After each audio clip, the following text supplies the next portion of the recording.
नए स्टार्ट होने वाले हैं दो, एक तो ज्योग्राफी और एक एमपी। एमपी लगभग स्टार्ट हो ही गया है एक तरीके से। आज अच्छा पढ़ा है, थोड़ा कॉन्सेप्ट वाली बात थी तो अच्छा पहले का फैक्ट में चल रहा था, फैक्ट वाला मामला चल रहा है। तो ज्योग्राफी स्टार्ट होने वाला है और क्या स्टार्ट होने वाला है, एमपी। ये मतलब लेटेस्ट भाई आप मान लो 5 से 6 दिन में स्टार्ट हो जाएगा। क्या नहीं, लेक्चर्स बढ़ेंगे नहीं, लेक्चर्स इतने ही रहेंगे। और अगर ज्योग्राफी का जो मैं सोच रहा हूं वो हो जाता है तो फिर आपको जो आयोग है वो मैं पढ़ाऊंगा शुरू से। दिल पे लग गई है, ठीक है। हाँ, क्योंकि फिर क्या है, मेरा एक बर्डन कम हो जाएगा एक सब्जेक्ट का, ज्योग्राफी का। ज्योग्राफी का जो टीचर है ना, पहले आप उसको चेक करिए, वो बहुत धांसू टीचर है, मतलब बहुत धांसू है। अभी मेरे को वहां पे, अभी मैं पीटीसी पढ़ाने जाता हूँ, वहां पहले राजकुमार चौधरी करके हैं, और पढ़ा ले लगभग 7-8 साल 10 साल करीबन तो ही है ज्योग्राफी पढ़ाते पढ़ाते। और पीटीसी में यूनिवर्सिटी में पढ़ाने जाता है आदमी, बाहर का प्राइवेट व्यक्ति, तो अच्छा अनुभव है और अच्छी तरीके से पढ़ाता है। ये मुझे, मैं पर्सनली जानता हूँ ये, इसलिए मैं कह सकता हूँ। तो ठीक है, अगर वो हो जाता है तो फिर आयोग वाला जो काम है वो मैं ले लूंगा, और नहीं भी होता है तो भी आयोग में करूंगा ही आपके लिए, खप के मर के जैसे भी करना होगा करूंगा ही, है ना, वो टेंशन फ्री रहे। और इधर मुझे ये भी हो जाएगा इससे एक सहूलियत कि अगर पॉलिटी को थोड़ा और भी समय देना पड़ा तो वो भी मैं सहजता से दे पाऊंगा, असहजता से नहीं। ठीक है, चलिए भाई, तो आज हमारा जो टॉपिक है 5 से 6 दिन मैं स्वयं।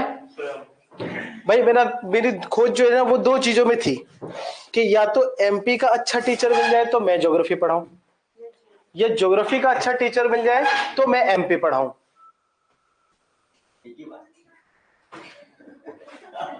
हाँ, या फिर एमपी का अच्छा टीचर मिल जाए तो मैं ज्योग्राफी पढ़ाऊं, या ज्योग्राफी का अच्छा टीचर मिल जाए तो मैं एमपी पढ़ाऊं। 2 अलग अलग बातें ना। ठीक है,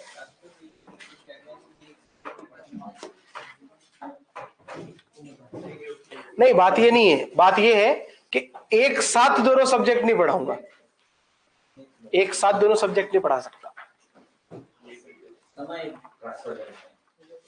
फिर वो होगा, फिर ये होगा कि आखिरी में यही होगा कि उसके साथ अन्याय हो जाएगा, क्योंकि मुझे समय लगता है कोई भी सब्जेक्ट हो। अब एमपी भी पढ़ाऊंगा तो मेरे से नहीं होगा कि अब कोई सोचेगा कि 1.5 महीने में कर दो, नहीं कर सकता मैं, मेरे को लगेगा उसमें 2 महीने के ऊपर का समय लगेगा मुझे, ये मुझे लगेगा इतना।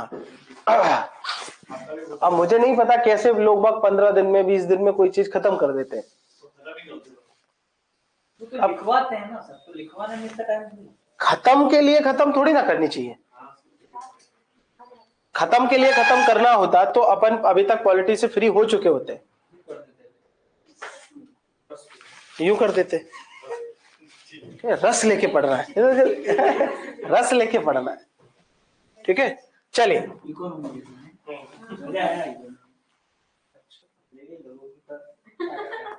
न्याय पालिका, जुडिशरी, न्यायपालिका, जुडिशरी।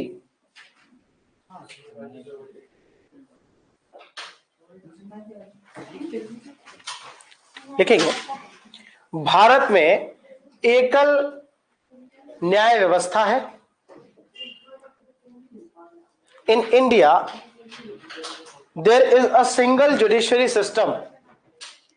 बताओ भाई कौन सा फीचर है ये, यूनिटरी या फेडरल?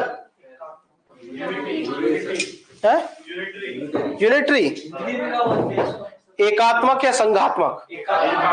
एकात्मक है ना। अच्छा लेकिन नहीं, यूनिटरी है। फेयर एंड इंडिपेंडेंट जुडिशरी जो है ना वो फेडरल फीचर है।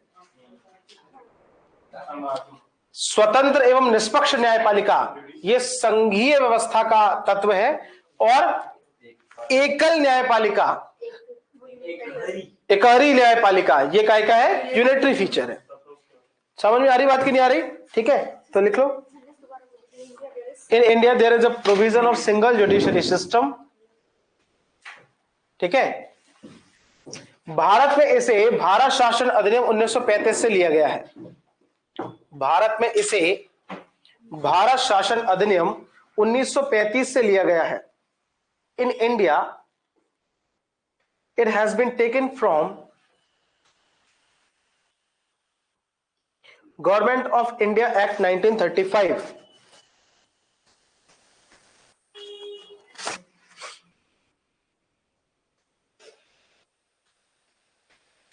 ठीक है, तो भारत में जो जुडिशरी सिस्टम है वो ओरिजिनली कहां से आया है? भारत शासन अधिनियम 1935 से आया है। ठीक है, कहां से आया है?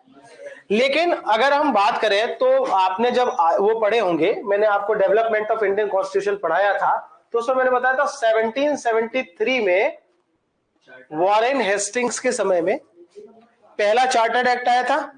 1773 याद है कि नहीं है? बंगाल में द्वैत शासन खत्म किया था और ये लेके आए थे। ठीक है, तो पहला चार्टर्ड एक्ट आया था, तो इससे एक सुप्रीम कोर्ट बना था कलकत्ता में, याद है? ठीक है, ये मैंने पढ़ाया था आपको, तो लिख लो। हाँ बिल्कुल सही है, एलिजा एम्पे पहले मुख्य न्यायाधीश थे। लिखेंगे, भारत में पहला सुप्रीम कोर्ट 1773 के रेगुलेटिंग एक्ट के आधार पर, शाबाश भारत में पहला सुप्रीम कोर्ट 1773 के रेगुलेटिंग एक्ट के आधार पर 1774 में कलकत्ता में बनाया गया था। India's first supreme court was established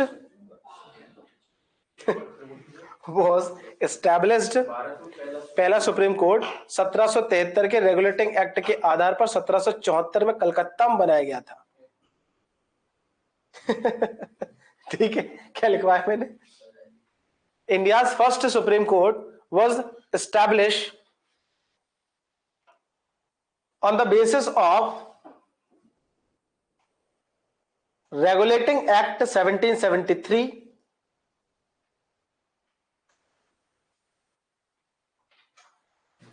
it is established in Kolkata in 1774। पहले मुख्य न्यायाधीश एलिजा एम्पे थे। पहले ये लिखवा चुका हूं, पहले मुख्य न्यायाधीश एलिजा एम्पे थे। अपनी बहुत सारी चीजें ऐसी हैं जो मैंने कहीं ना कहीं बता दी हैं आपको। एलिजा एम्पे थे। भारत का पहला संघीय न्यायालय, first federal court of India, Bharat का पहला संघीय न्यायालय भारत शासन अधिनियम 1935 के आधार पर 1937 में गठित किया गया था। India's first federal court was established in 1937 on the basis of 1937 on the basis of 1937 में 1935 के शासन भारत शासन अधिनियम के द्वारा बनाया गया था, on the basis of government of India act 1935। समझ में आई बात? आई कि नहीं आई?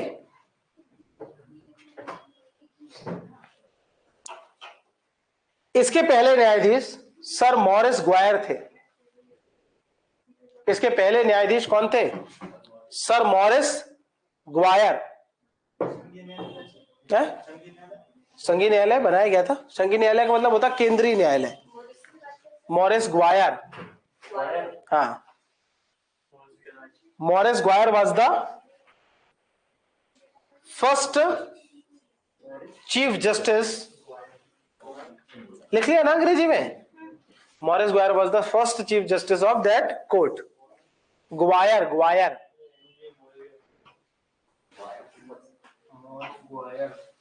ग्वालियर जैसा नहीं है, थोड़ा सा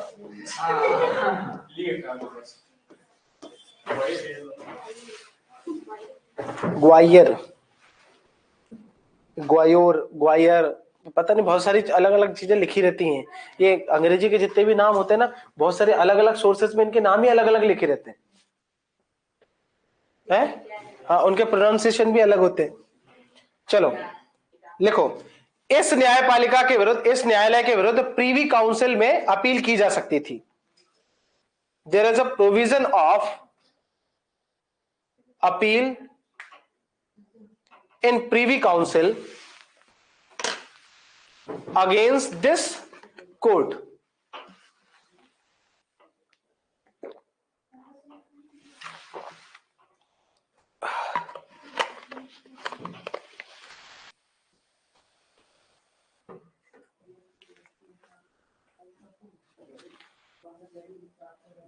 against this course, this court. Next,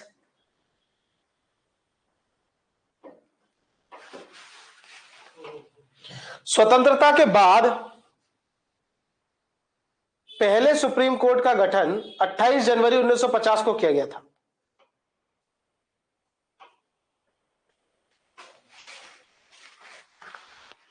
स्वतंत्रता के बाद पहले सुप्रीम कोर्ट का गठन 28 जनवरी 1950 को किया गया था।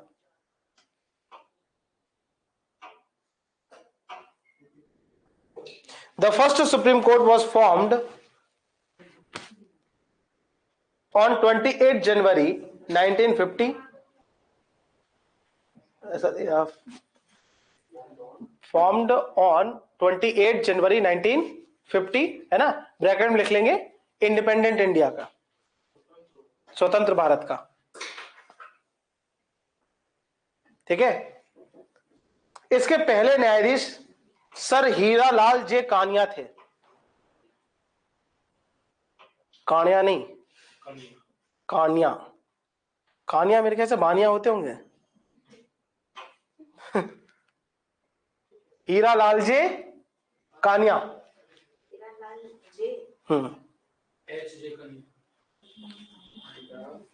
लाल जे कानिया, ठीक है।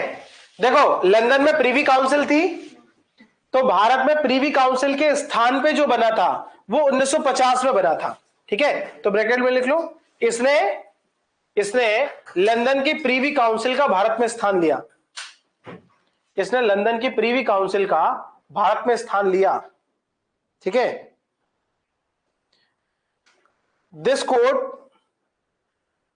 was formed in place of Privy Council in India.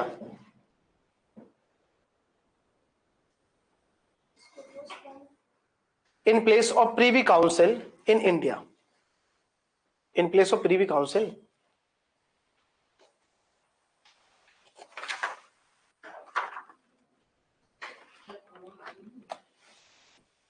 संविधान के भाग 5 में, नेक्स्ट पॉइंट है, संविधान के भाग 5 में,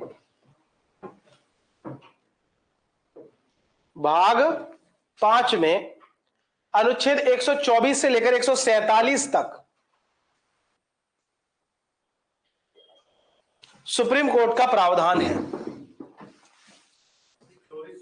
147 तक सुप्रीम कोर्ट का प्रावधान है। There is a provision of supreme court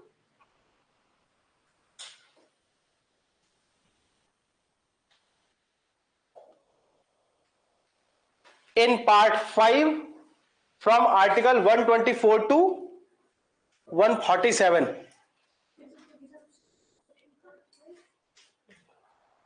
part 5 article 124 से कहां तक?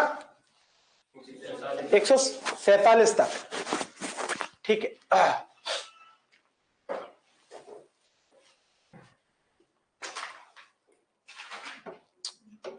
देखो, भारत में जो न्यायपालिका है वो एकीकृत है, यानी जुड़ी हुई है। कैसी है? जुड़ी हुई है। ऊपर है SC 25 हाईकोर्ट, और नीचे है लोअर कोर्ट। ठीक है, तो न्यायपालिका का स्वरूप कैसा है? त्रिभुजाकार है। कैसा है? त्रिभुजाकार, एकीकृत न्यायपालिका है। कैसी है? एकीकृत, यानी एक दूसरे से जुड़ी है, जबकि अमेरिका में ऐसा नहीं है। अमेरिका में ऐसा नहीं है। अमेरिका में यह है न्यायपालिका का स्वरूप, एससी, एलसी। और ये क्या होगा? हर राज्य का अलग अलग। और भारत में ऐसा नहीं है। भारत में हर राज्य का अलग अलग हाईकोर्ट भी नहीं है। दो या दो से अधिक राज्यों का एक हाईकोर्ट भी हो सकता है। ठीक है, देखो सबसे ज्यादा समय लगेगा हमको सुप्रीम कोर्ट में, सबसे ज्यादा। ठीक है, चलिए भाई सुप्रीम कोर्ट हेडिंग डालिए।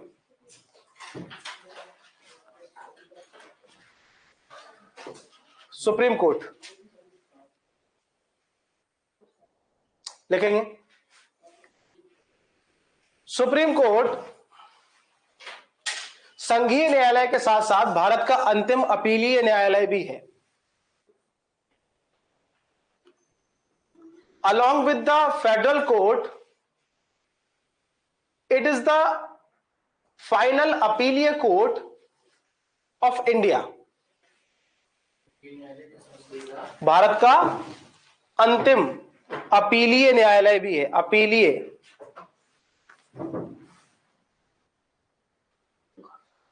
क्या है ये? अंतिम अपीलीय न्यायालय है। मूल संविधान में सुप्रीम कोर्ट में कुल जजों की संख्या 8 बताई गई थी। A total number of judges in original constitution was 8. मूल संविधान में कितने जज थे सुप्रीम कोर्ट के? 8। क्या था व्यवस्था? देखो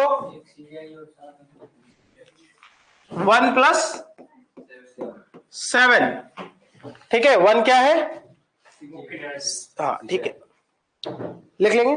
सुप्रीम कोर्ट में जजों की संख्या का निर्धारण संसद कानून बना के करती है। अगला पॉइंट,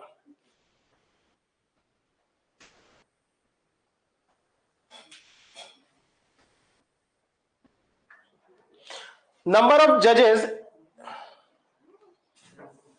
ऐसा लिखेंगे, determination of the number of जजेस in Supreme court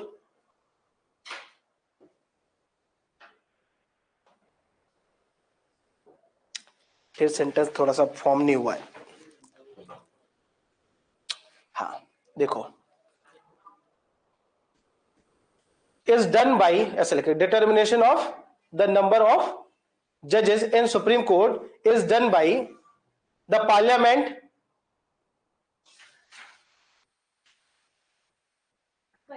by making law. ठीक है, सुप्रीम कोर्ट में जजों की संख्या का निर्धारण कौन करता है? संसद। कैसे करती है? कानून बना करके। ठीक है, हाई कोर्ट में जजों की संख्या का निर्धारण राष्ट्रपति करता है। ठीक है, president has the right to decide the number of जजेस in high court.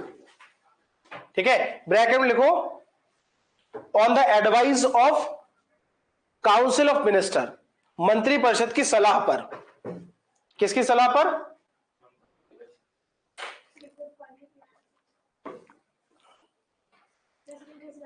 President has right to decide number of जजेस इन हाई कोर्ट, और ब्रैकेट में लिखेंगे on the advice of council of minister. ठीक है, तो किसकी सलाह पे? तो बताओ, सुप्रीम कोर्ट में जजों की संख्या का निर्धारण कौन करेगा? संसद। हाई कोर्ट में जजों की संख्या का निर्धारण किसकी सलाह पे? समझ में आ गई बात? क्लियर है? कोई दिक्कत? अभी तक कुल 5 बार सुप्रीम कोर्ट के न्यायाधीशों की संख्या में संशोधन हुआ है। अभी तक कुल 5 बार सुप्रीम कोर्ट के न्यायाधीशों की संख्या में संशोधन हुआ है?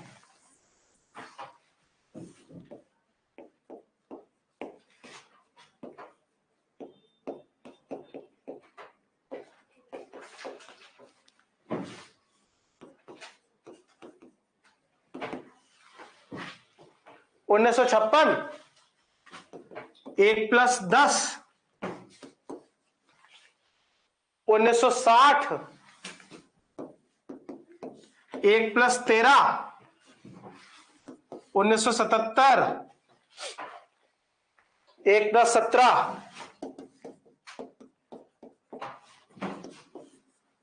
1986, 1+25 और 2008।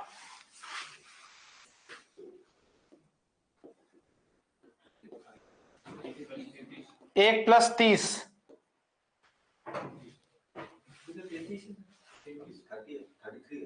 33। तो 2008 के बाद नया संशोधन हुआ, तो फिर 6 बार हो गया होगा। फिर एक बार देख लो इसको, देखो जो 33 की गई वो कब की गई, लिखिए उसमें, अपडेटेड है। हाँ तो वो एक बार देख लो आप, ये 2008 के बाद संशोधन हुआ होगा, यहां तक का तो कंफर्म है। 2019 में, बहुत बढ़िया।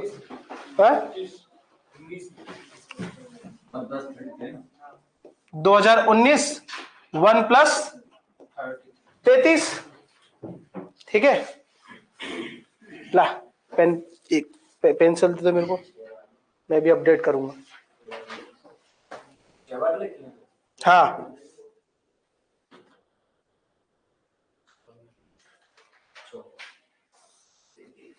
इसीलिए मैं हमेशा जो है ना हर टॉपिक के बाद जगह छोड़ता हूं, कि मेरा सब्जेक्ट ही ऐसे इकोनॉमिक्स।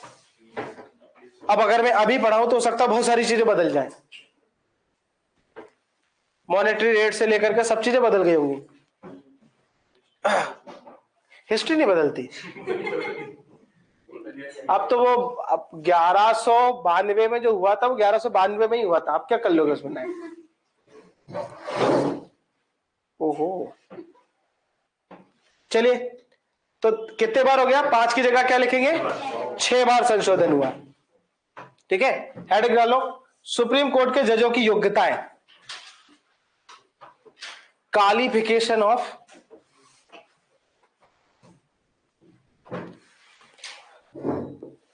पहली योग्यता भारत का,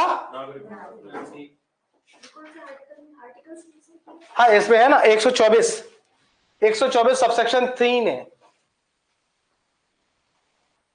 सुप्रीम कोर्ट के जजों की योग्यता 124 subsection 3,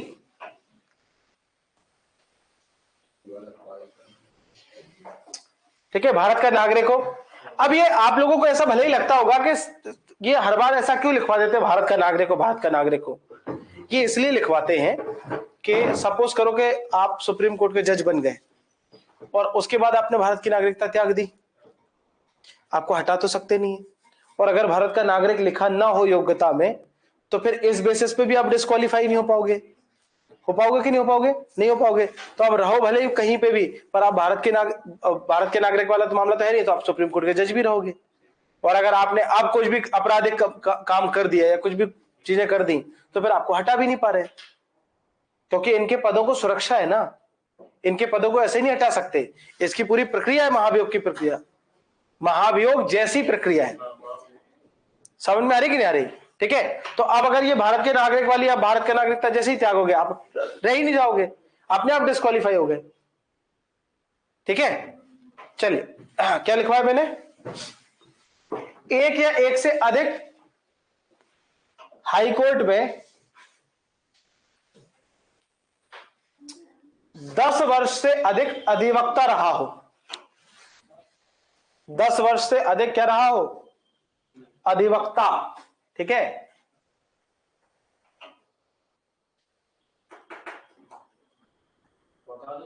should be advocate for more than 10 year in one और more than one high court should be advocate, वकील, अधिवक्ता। ठीक है, अगला है या फिर, या लगा है। देखो भारत का नागरिक तो हो, फिर अब मैं जो लिखवा रहा हूं ना इनमें से कोई एक बात रखता हूं, एक चीज। हाँ, या फिर एक या एक से अधिक हाईकोर्ट में 5 वर्ष से अधिक तक न्यायाधीश रहा हो। हाँ, शुड बी अ जज for more than 5 year in one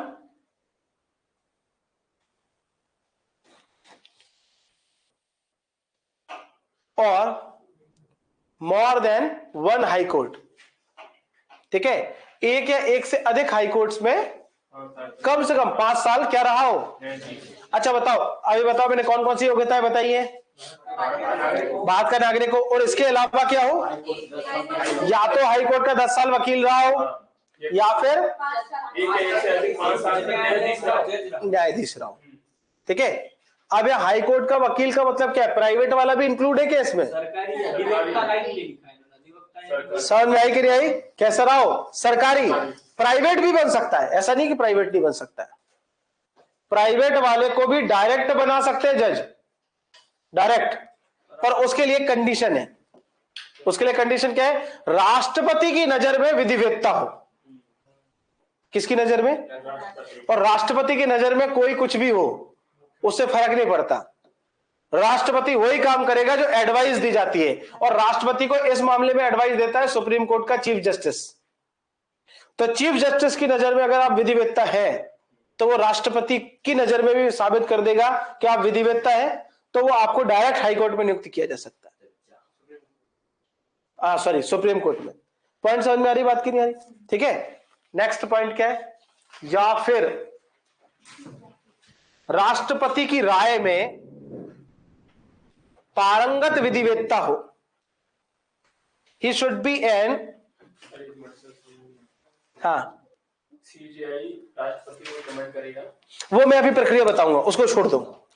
ठीक है, राष्ट्रपति की नजर में क्या हो, पारंगत विधिवेत्ता, should be an accomplished jurist. Jurist मतलब विधिवेत्ता। पहले बैठती थी ना ज्यूरी, वो मूवी देखी आपने, वो 3 गोली मार देता ठक ठक ठक ठक करके, रुस्तम। हाँ, रुस्तम मूवी में ज्यूरी बताई गई थी। ज्यूरी मतलब क्या होता है कि कुछ विधिवेत्ता लोग जो होते हैं ना, जो कानून के जानकार होते हैं, उनको एक साइड में बिठाया जाता है और पूरी न्यायिक प्रक्रिया देखते हैं, फिर वो जो डिसीजन लेते हैं वो डिसीजन ही मान्य होता है। जैसे जब सुकरात को जहर का प्याला देने की सजा दी थी तो उसमें 501 जज बैठे थे, तो 501 जज थोड़ी थे, ज्यूरी थी। क्या थी वो? ज्यूरी। जैसे पुरानी मूवीज में आपने देखा होगा, या ब्रिटिश काल में देखा होगा, भगत सिंह मूवी में आपने देखा होगा, वो कई सारे उनके बाल लगा करके ऐसे उल्टे उल्टे लगा करके बैठे रहते थे। ठीक है, वो सब ज्यूरी होती थी। वो सब क्या होती थी? ज्यूरी। समझ में आ रही कि नहीं आ रही? ठीक है, ऐसे कुछ अजीब सा टोपा लगा के रखते थे वो। हाँ, घुंघरालू। ठीक है। ठीक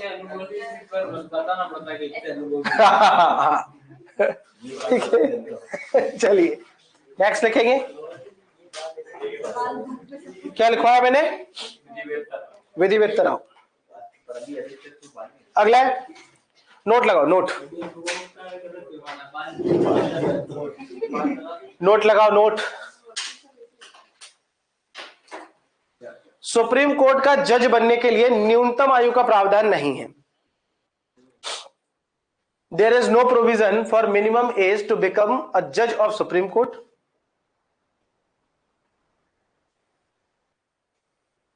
न्यूनतम आयु का कोई प्रावधान नहीं है। कितने भी उम्र में आप सुप्रीम कोर्ट का जज बन सकते हैं।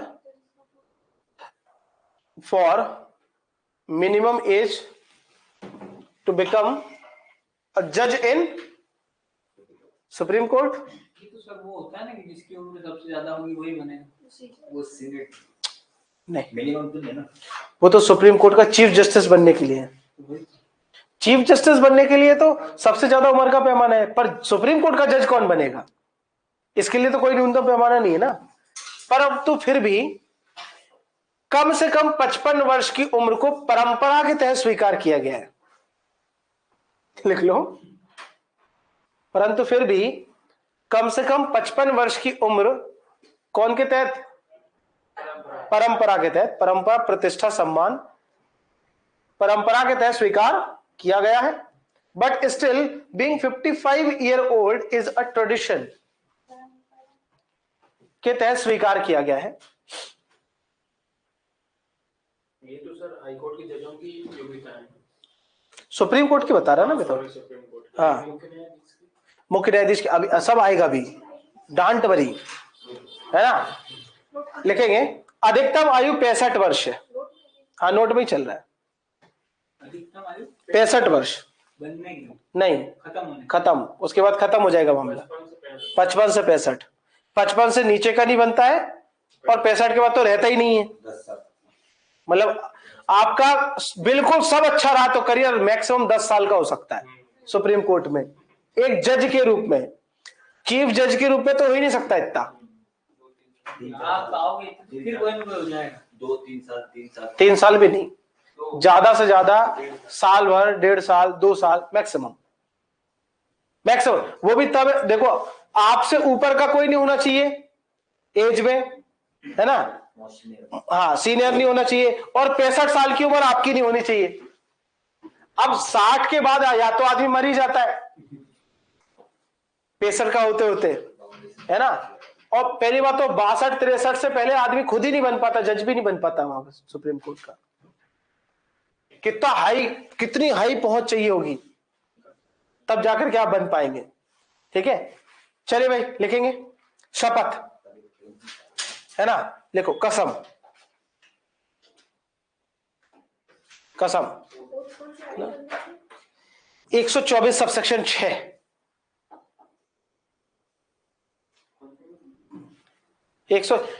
ये तो तुमको पता होना चाहिए ना। शेड्यूल बताई थी मैंने, कौन सी थी? तीसरी शेड्यूल याद है? तीसरी शेड्यूल में थी ना इसकी कसम। हाँ, लिखेंगे 124/6 लिख लेंगे।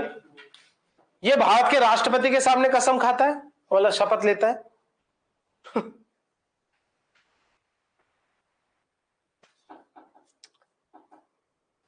He took oath in front of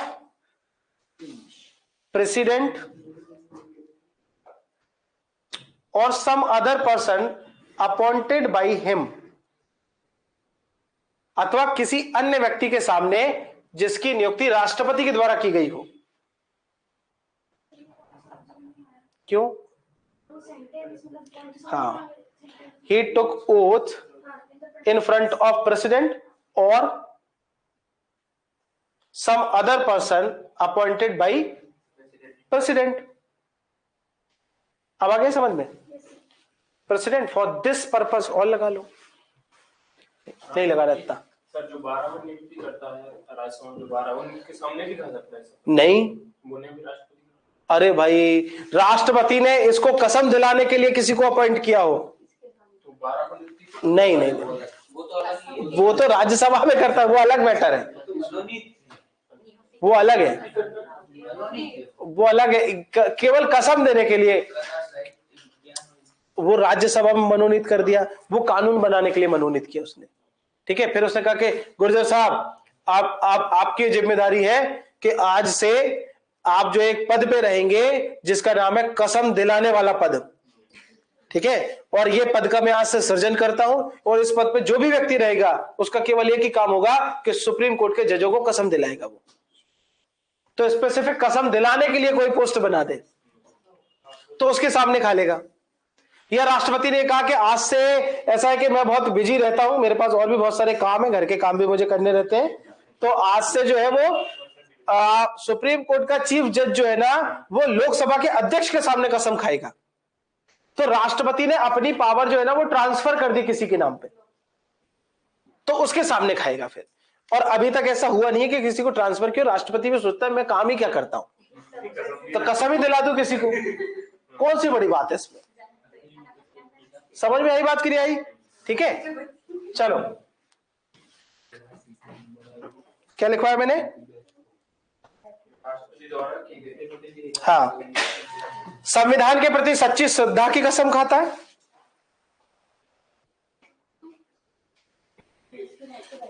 है ना, भारत की प्रभुता और अखंडता को अक्षुण्ण बनाए रखने की, ठीक है, सच्ची श्रद्धा है ना। He take oath of true faith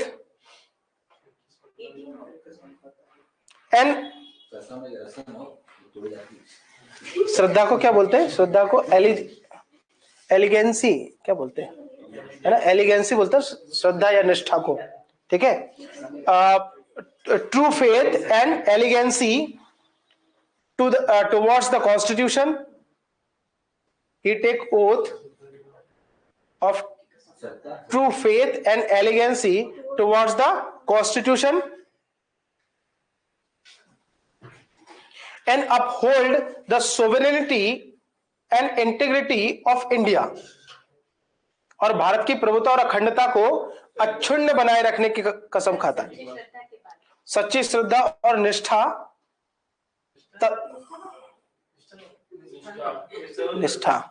निष्ठा तथा भारत की प्रभुता और अखंडता को अक्षुण्ण बनाए रखने की कसम खाउथ, ठीक है। अच्छा, ऐसे ही सिमिलरली हाईकोर्ट के जो जज होते हैं वो राज्यपाल के सामने कसम खाते हैं।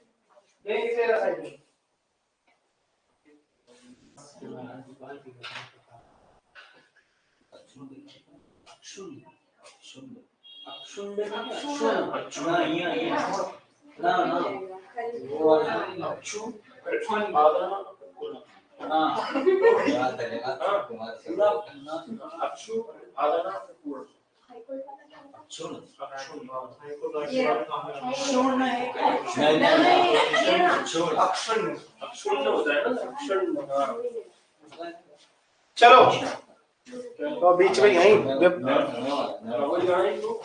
सुप्रीम कोर्ट में जजों की नियुक्ति। हाई कोर्ट के जज जो होते हैं वो राज्यपाल के सामने कसम खाते हैं, बस। हाँ लिखवाऊंगा, बल जैसे बात निकली है तो दूर तक चली गई है? मत बोला करो उससे, है? काली आती है उसको। हाँ क्या बात कर रहा था मैं?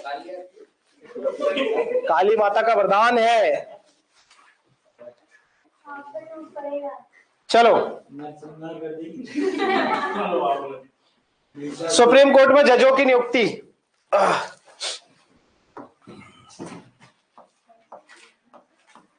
ये बहुत इंपॉर्टेंट है।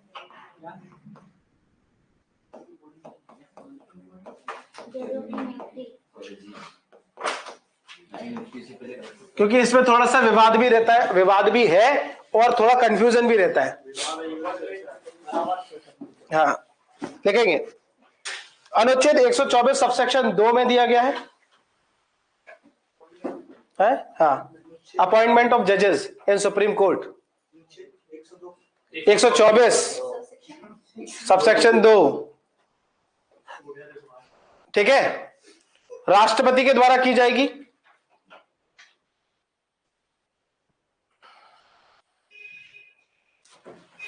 देखो, मूल संविधान में कहा गया था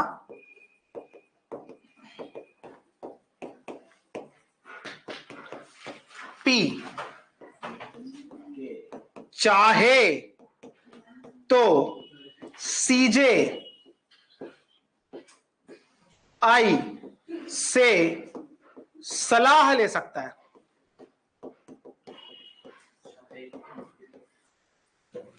काय के लिए?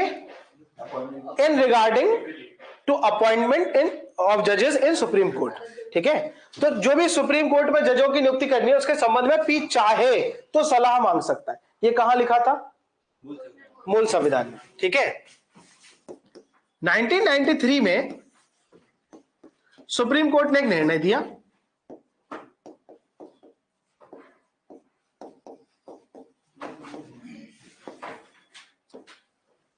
सीजेआई की सलाह से ही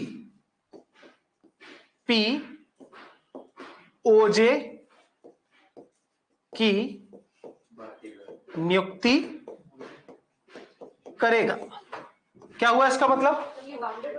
बाउंडेड हो गया है ना। अदर जज, अन्य 73 में आए, वो उसका डिसीजन यही आ रहा है। 73 से लेकर के 98 तक, 98 तक 3 केस आएंगे इसमें, 3 केस हैं। 89 में इन्होंने बोला कि जो हाँ। परामर्श देंगे, हाँ। ये बाध्यकारी नहीं है। सही बात है। उसके बाद ये आया बाध्यकारी है। उसके बाद ये आया 1998 में तीसरा केस, उसमें कहा कि अकेला सीजीआई नहीं देगा सलाह, सीजीआई प्लस 4 जज और ये लोग देंगे, ठीक है। तो ये 4 जज और सीजीआई मिलकर के जो व्यवस्था बनी उसे बोला गया कॉलेजियम। क्या बोला गया? कॉलेजियम। बहुत ध्यान से समझो, जरा ध्यान से समझेंगे क्या है मैटर कि सीजीआई की नियुक्ति के संबंध में आर्टिकल 124 सबसेक्शन 2 प्रावधान करता है। कौन सा 124 सबसेक्शन 2 में कहा गया था कि जो सुप्रीम कोर्ट में जज है उनकी नियुक्ति राष्ट्रपति करेगा। और यह कहा गया कि राष्ट्रपति को अगर दिक्कत आ रही हो तो वो सुप्रीम कोर्ट के सीजीआई से पूछ सकता है कि किसको नियुक्त करूं, ठीक है। पर पूछ सकता है, शक्ति किसके पास थी? इससे इसकी क्या थी? सिर्फ परामर्श की, ठीक है। चलता रहा मामला, कोई दिक्कत नहीं। अभी तक क्या होता, पी ही कर रहा था, राष्ट्रपति ही कर रहा था जजों की नियुक्ति, मंत्रिमंडल की सलाह ले लेता था, मंत्रिमंडल करवा देता था, ठीक है। पर क्या हुआ कि 1773 में एक विवाद हुआ था। ये ज्यादा हो गया। 1973 में 1973 में एक विवाद हुआ था। केशवानंद भारतीवाद याद है? उसके में जज कौन थे? सीजीआई सीकरी साहब। सीकरी साहब के विरोध में कौन था?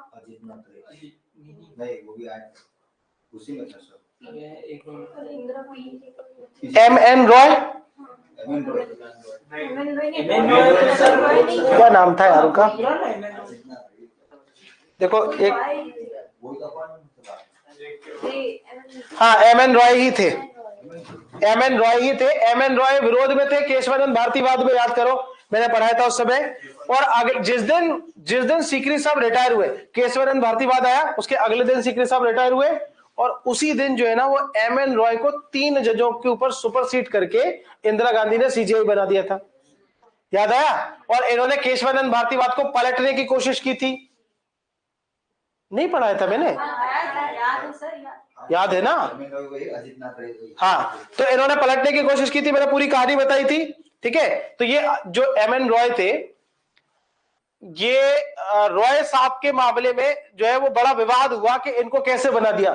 तो फिर मंत्रिमंडल का जो इन्फ्लुएंस है उसको खत्म करने की कोशिश की गई। तो अभी तो 73 से लेकर के और 77 और 80 तक, 84 तक इंदिरा गांधी बहुत ताकतवर है, 84 तक, जब तक मर नहीं जाती हैं।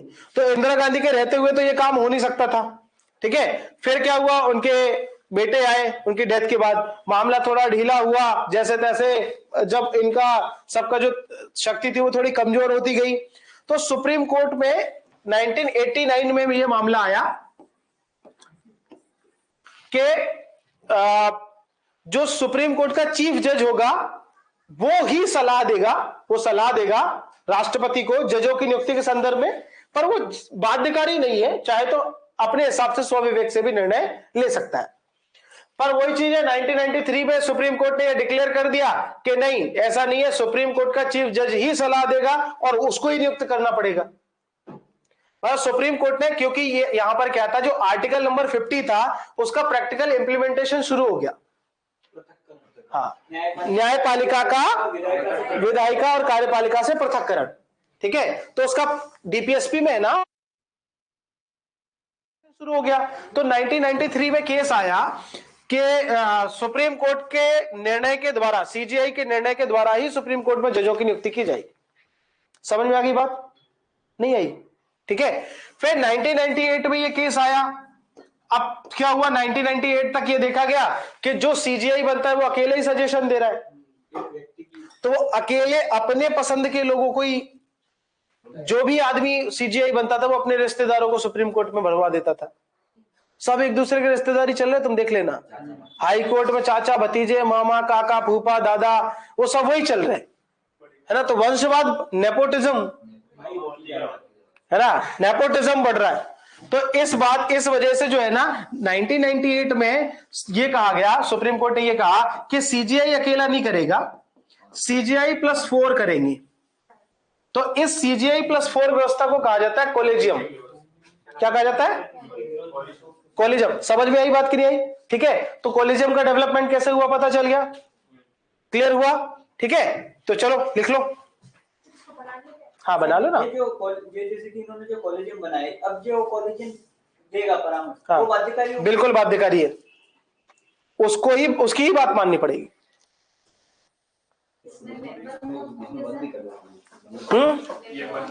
सीजीआई +4 वरिष्ठ जज। अभी बताऊंगा, वो भी अभी आएगा। लिख लो इसको, बना लो फटाफट। बना लिया?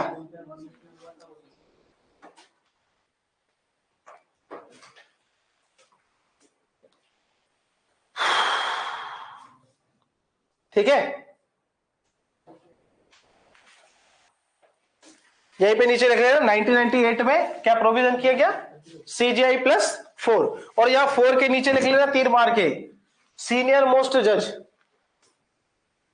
वरिष्ठ जज कौन होंगे?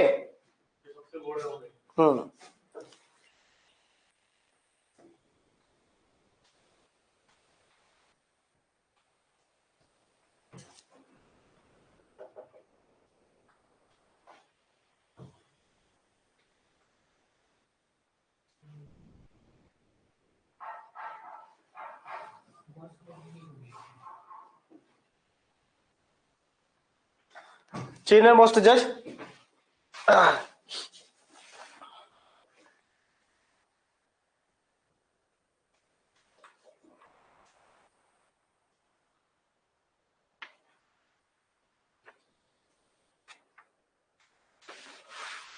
ठीक है,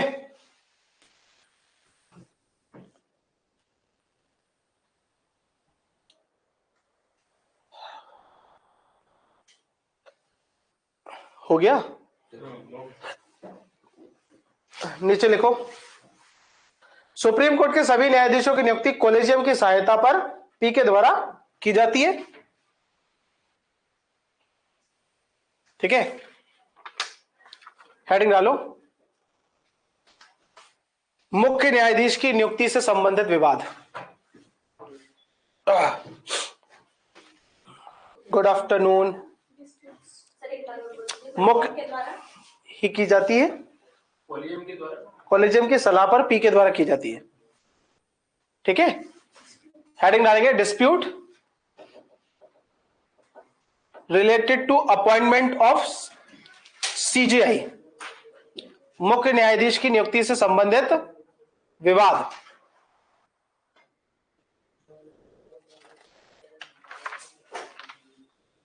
देख लो इसमें 1950 से लेकर 1973 तक यह परंपरा रही,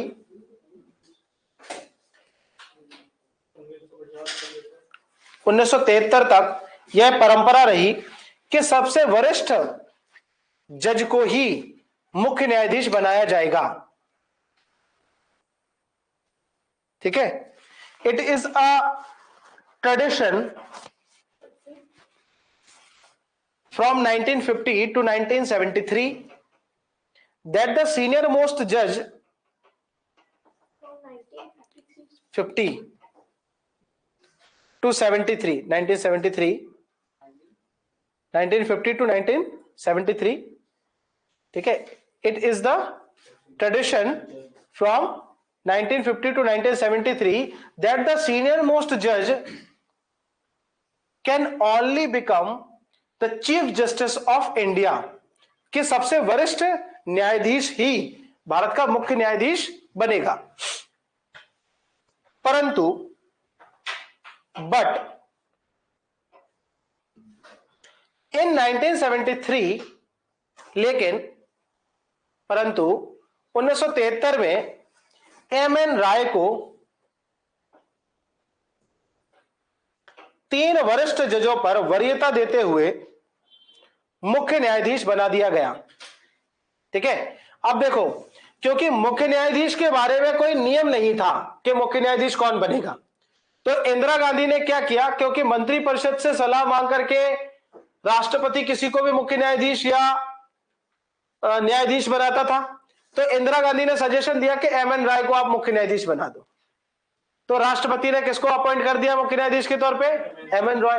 तो बाकी के जो 3 सीनियर थे वो एक दूसरे का मुंह ताकते रह गए, क्यों? उनको बनना था, तो विवाद क्रिएट हुआ। ठीक है, चलिए लिख लेंगे। हाँ, बात तो सही है, इंदिरा गांधी ने कुछ भी गलत नहीं किया था, वो तो लोग यूं ही चिल्लाते हैं।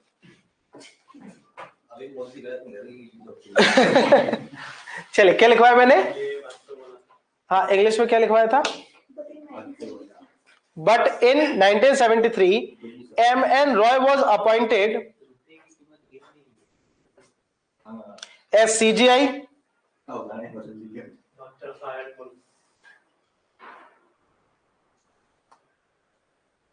by superseding 3 senior judges, by superseding। अच्छा, क्या हो गया? तबीयत खराब है क्या? तबीयत खराब है, लिख लेता। by superseding 3 judges। ठीक है, 1993 में 1993 में सुप्रीम कोर्ट ने आदेश दिया कि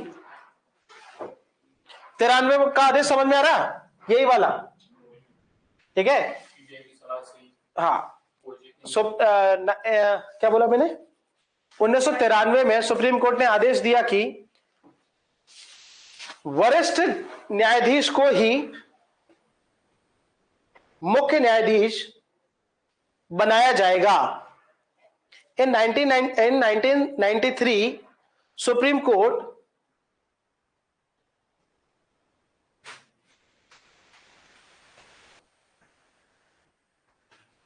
gave order that senior most judge can only become CJI। या वरिष्ठता जो है ना, वो उम्र के आधार पे होती है, ध्यान रखिएगा। काय के आधार पे होती है? उम्र के आधार पे, एज, सीनियरिटी। ठीक है, हेडिंग डालेंगे एनजेएसी।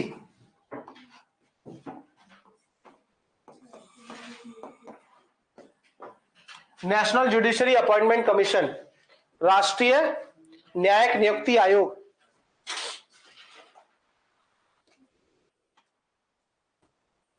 एनजेएसी, राष्ट्रीय न्यायिक नियुक्ति आयोग, नेशनल जुडिशरी अपॉइंटमेंट कमीशन।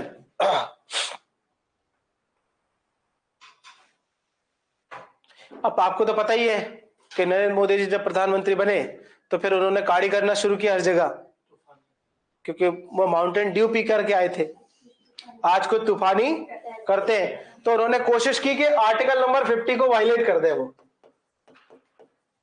अब आप देखिए कितना ज्यादा आगे बढ़े हो, और उसके बाद उसका परिणाम क्या निकला। लिखेंगे एनजेसी में 2014 में सरकार के द्वारा यह प्रावधान किया गया। This provision was made in 2014 by the government।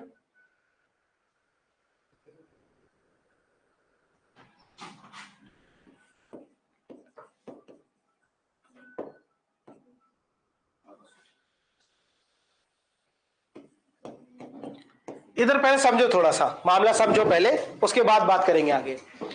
अब क्या हुआ कि 1998 में तो कॉलेजियम व्यवस्था आ गई। कौन सी व्यवस्था आ गई? कॉलेजियम। तो अब देखा कि अभी तक केवल एक सीजीआई था जिसके भाई भतीजे जो है वो अपॉइंट हो रहे थे। अब सीजीआई प्लस 4 इनके भाई भतीजे अपॉइंट होने लगे। तो नेपोटिज्म तो खत्म नहीं हुआ। वो केजीएफ मूवी में बोलता है नेपोटिज्म, बोलता है ना। तो भाई भतीजा बात तो खत्म हो ही नहीं रहा ना यहां से। तो 2014 में नरेंद्र मोदी जी ने यह सोचा कि क्यों ना इस नेपोटिज्म का अंत किया जाए। ठीक है, तो अगस्त की बात है। कब की बात है? अगस्त, मतलब जब प्रधानमंत्री बने ही बने थे, गरम गरम, है ना, उसकी बात की है। बहुत जोश था क्योंकि 15 अगस्त के दिन आपको पता है कि वो खत्म कर दिया था योजना आयोग। योजना आयोग को खत्म कर दिया था। ये बहुत बड़ा डिसीजन था, बहुत बड़ा। 15 अगस्त के दिन लाल किले से घोषणा कर दी कि योजना आयोग खत्म। पहले ही भाषण और पहले मतलब प्रधानमंत्री बनने के तुरंत बाद। तो 15 और ये उसी समय की बात है, अगस्त की। अगस्त में ही एनजेएसी भी लेके आए कि अब जजों की नियुक्ति करने के लिए एक संस्था बनेगी, जैसे पीएससी होती है ना, तो उसका नाम होगा नेशनल जुडिशरी अपॉइंटमेंट कमीशन। जजों की नियुक्ति तो वैसे ही होगी जैसे राष्ट्रपति करता है।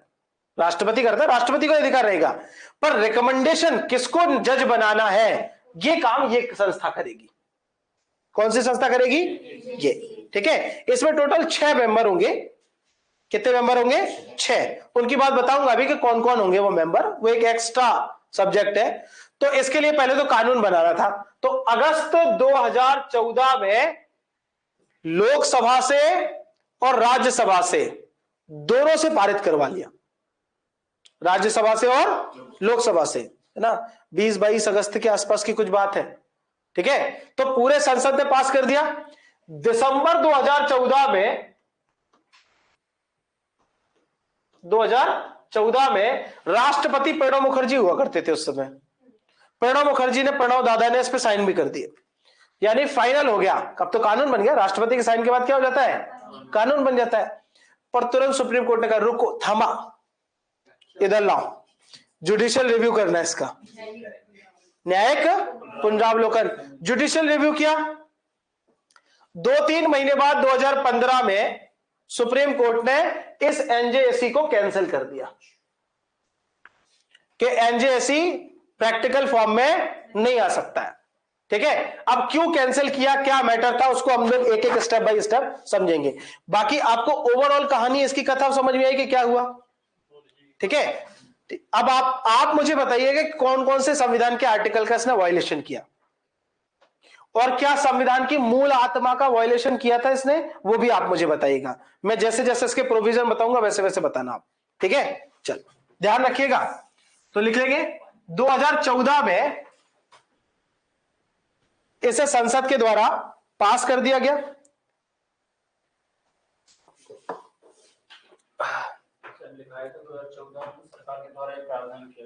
हाँ, सरकार के द्वारा प्रावधान किया गया। अगस्त 2014 में संसद ने इसे पारित कर दिया, है ना। पार्लियामेंट पास्ड इट इन अगस्त 2014।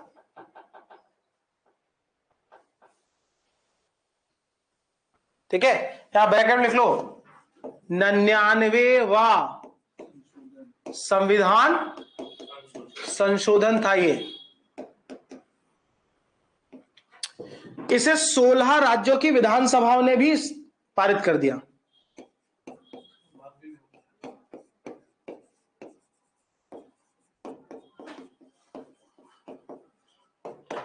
कितने विधानसभा चाहिए होती है जनरली?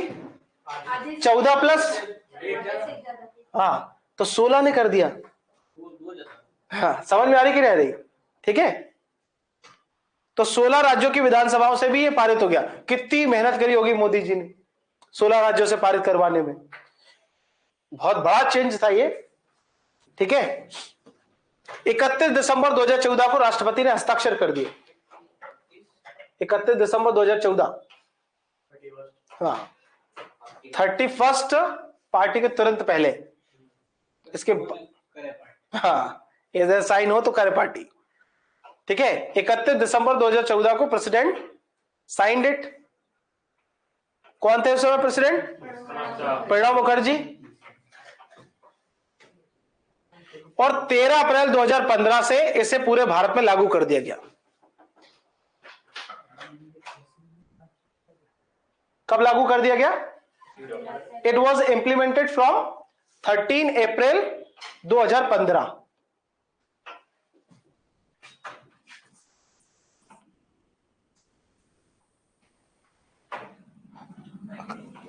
कब? 2015। ठीक है। स्ट्रक्चर, संरचना, इसमें टोटल 6 मेंबर थे। कितने? 6। 2 3 4 5 6। ठीक है, ये हो गए 6। थोड़े आप आड़े तेड़े दिख रहे हैं कि? अब ठीक है, 6 पहले स्थान पर है। ये थोड़ा जे गलत बन गया है। कौन है ये? सीजीआई।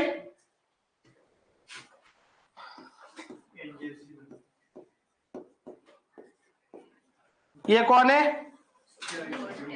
सुप्रीम कोर्ट के अन्य जज। अन्य जज में कौन से वाले? वरिष्ठतम।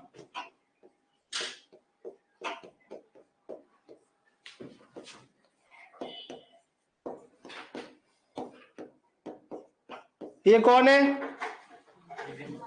लॉ मिनिस्टर, विधि मंत्री। कौन है ये? विधि मंत्री। ठीक है। कौन से जीजू? ठीक है।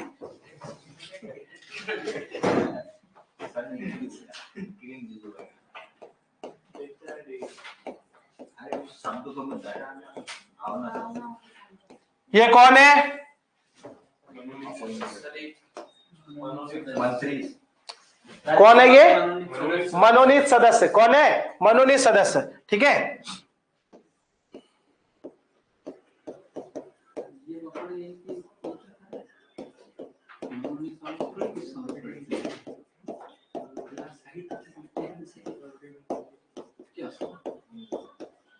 इनके मनोनयन के लिए 3 सदस्यीय समिति होगी। ठीक है। और इस समिति में कौन होंगे? पीएम। पीएम मनोनीत सदस्यों के मनोनयन के लिए। हाँ। सीजे,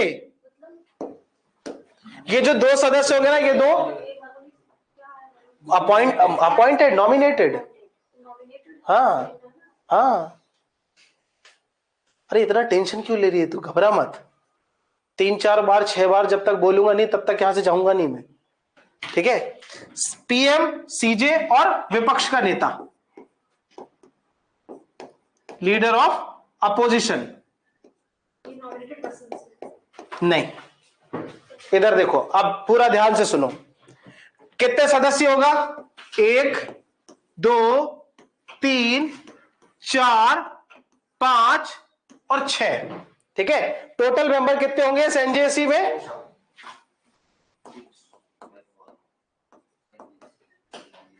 एनजेसी में कितने मेंबर होंगे? 6 मेंबर।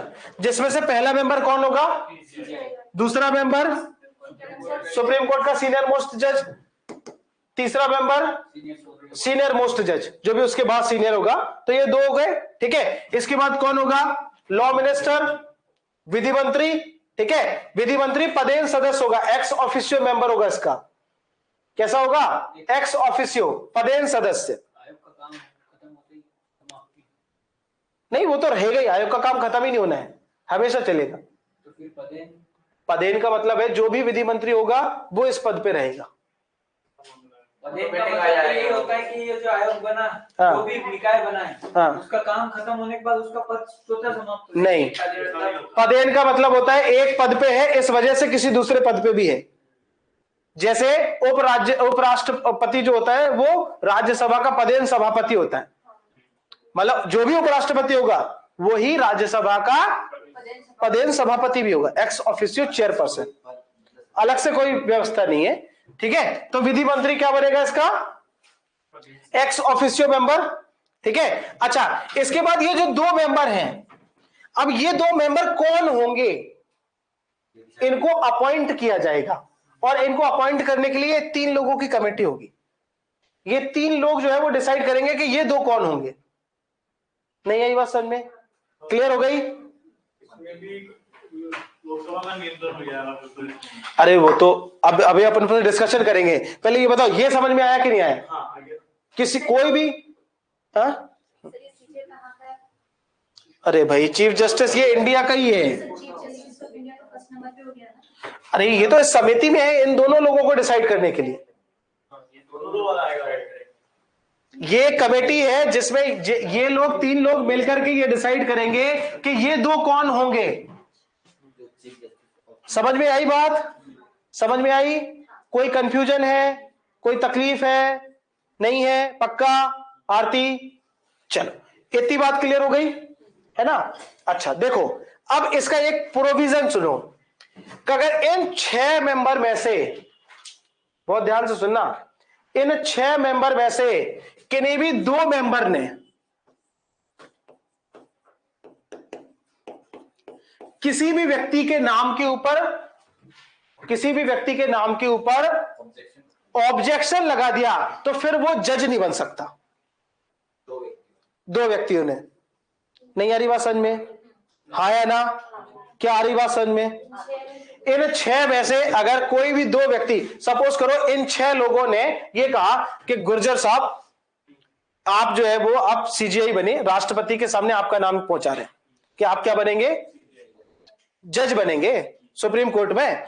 पर अगर इन 6 में से कोई भी 2 लोग कहते हैं नहीं यार वो गुर्जर साहब को नहीं बनाएंगे, तो फिर अब आपके नाम को आगे नहीं बढ़ाया जा सकता। 4 एग्री होंगे तो भी। हाँ, तो मुझे जब बताओ इन 6 में से क्या डोमिनेटिंग पावर में प्राइम मिनिस्टर आ रहा है क्या? क्योंकि विधि मंत्री किसका आदमी है? पीएम का। और इन दोनों में से कोई एक तो पीएम का हो गई।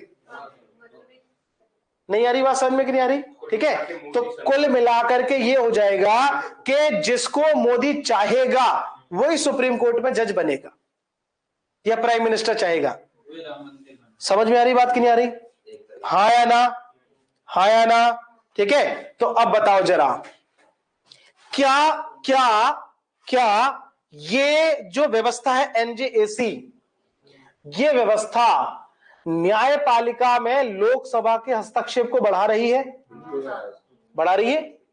क्या कोई ऐसा आर्टिकल है जो ये कहता है कि न्यायपालिका की स्वतंत्रता होनी चाहिए? एक तो 50 बोलता है, और दूसरा संविधान की मूल आत्मा क्या कहती है? Fair and independent judiciary. तो क्या मूल ढांचा संविधान का नष्ट हुआ? हो गया? हो गया। 16 अक्टूबर 2015 को सुप्रीम कोर्ट को भी यही लगा जो आप लोगों को लगा। हाँ, संविधान में न्याय की स्वतंत्रता और वो सब चीजें होगी तो गई, सब चली गई ना, हस्तक्षेप पूरा हो रहा है, मूल ढांचा ही नष्ट हो रहा है। ठीक है, तो इस वजह से 16 अक्टूबर 2015 को ये पूरी मेहनत को सुप्रीम कोर्ट ने खारिज कर दिया और कहा कि घर बैठे रहो। और बेटा आ गया स्वाद, यही कहा होगा, यही कहा होगा। ठीक है, हाँ बिल्कुल सही बात है। सीजेआई और विपक्ष के नेता भी हैं, तो विपक्ष के नेता और पीएम ये दोनों जो है ना, ये चोर चोर मौसेरे भाई है, क्योंकि विपक्ष के नेता भी हैं तो लोकसभा में ही, और हस्तक्षेप अपने को लोकसभा का ही हटाना है। हाँ, आखिरी में तो सात सिंघम का ही देंगे। हाँ ठीक है, चलो ये बना लिया आपने, बना लो फटाफट, पक्का? हाँ लिख लो। 16 अक्टूबर 2015 को सुप्रीम कोर्ट ने एनजेएससी को असंवैधानिक घोषित कर दिया। 5 जजों की बेंच थी, 4/1 से निर्णय लिया था। 2015 को NJSC declared unconstitutional by the Supreme Court. 16 अक्टूबर 2015 को सुप्रीम कोर्ट ने एनजेएससी को असंवैधानिक घोषित कर दिया। कहां पे? रतलाम में नहीं पढ़ाया था क्या? हो सकता है नहीं पढ़ाया हो। लिखा तो मेरे पास तब से ही है ये। नहीं, ये देखो अपने नोट्स में भी है। ये नोट्स में पर्सन वहां था, मैं न्यायपालिका में। अच्छा, हो सकता है नहीं पढ़ाया हो, कोई बात नहीं। क्या बताया मैंने असंवैधानिक नहीं, मैंने बेईमानी कभी नहीं की पढ़ाने में। ये हो सकता है कभी ऐसा रहा हो कि प्री आ रही हो या कुछ आ रहा होगा, ऐसा कुछ होगा कि जब भी ऐसा समय इधर उधर होता है। जैसे शायद पिछली बार जहां पे जो पढ़ाया था ना, प्री आ गई थी तो मैंने ये नहीं पढ़ाया था उस समय, पढ़ाया था शॉर्ट में पढ़ाया था। जज 5 जज थे, 4 जजों ने कहा था कि इसे खत्म कर दो, 1 जज ने कहा था मत करो खत्म। ठीक है ठीक है, लिख लो। ठीक है, हाँ। और कॉलेजियम, फिर कॉलेजियम, हाँ फिर कॉलेजियम, क्योंकि जब तक कोई व्यवस्था नहीं होती है तब तक कॉलेजियम ही रहेगा। है कैसा, समझ में नहीं आया। जूरी वाला सिस्टम पहले था, अभी नहीं है जूरी का सिस्टम। हाँ, उसको हटा दिया, क्योंकि जूरी के जो लोग होते ना वो सामाजिक लोग और ऐसे सब लोग होते थे, कई बार न्याय नहीं भी समझते थे वो। ठीक है ना, चलिए क्या लिखवाया मैंने। हाँ,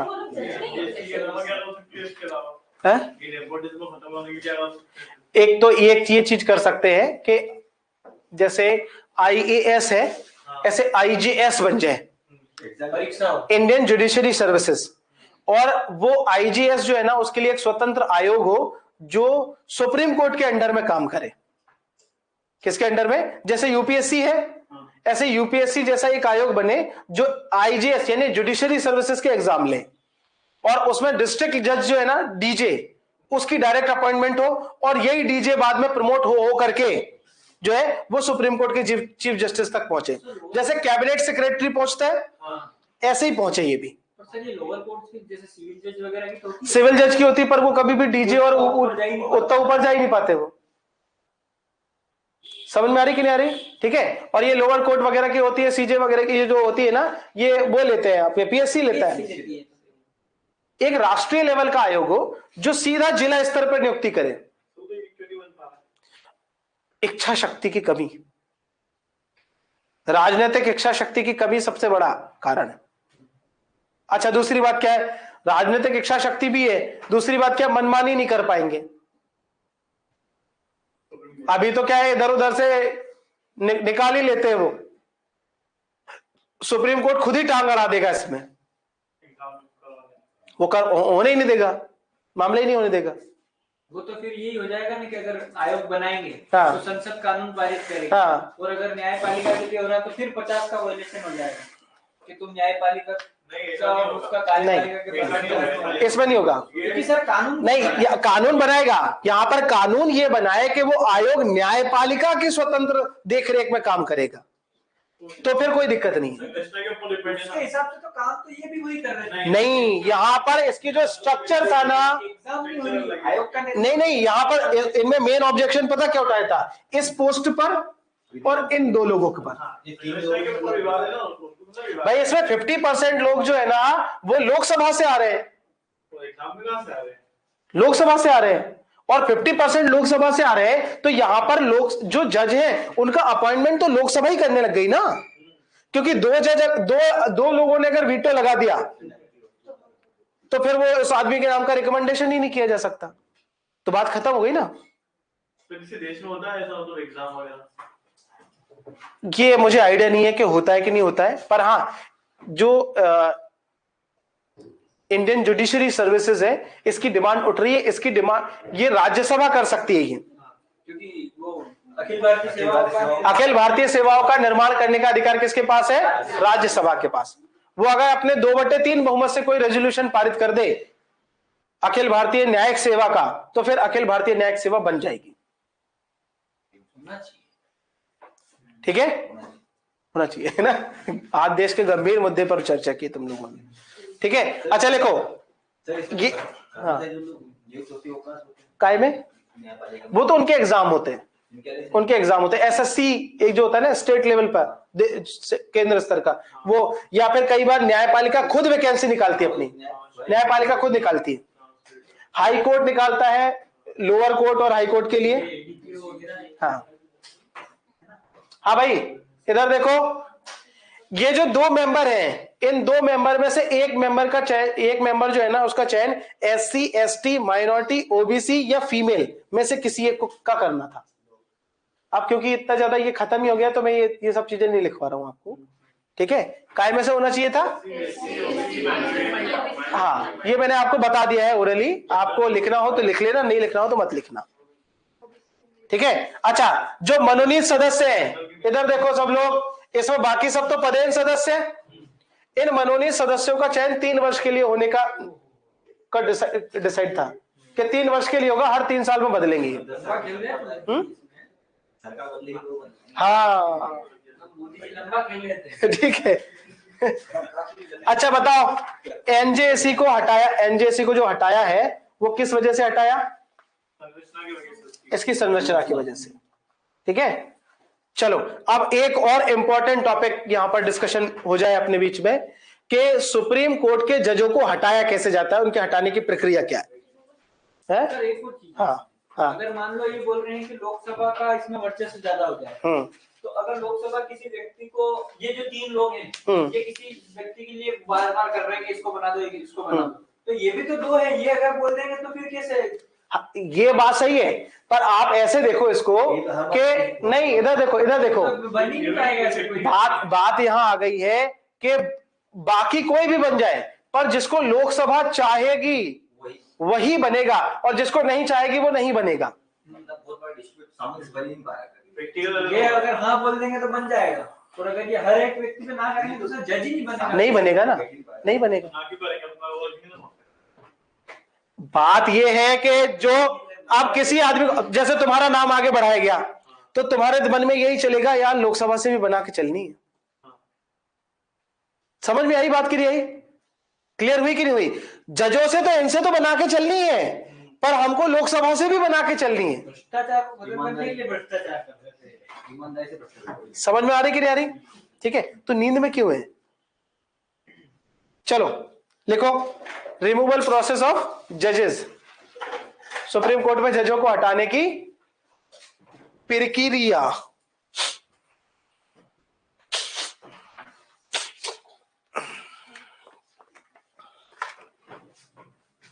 अरे ये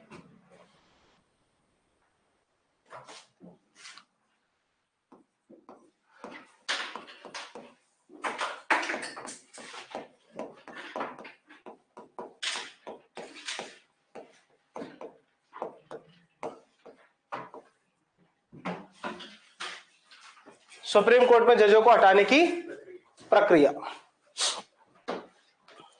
ठीक। Number 1,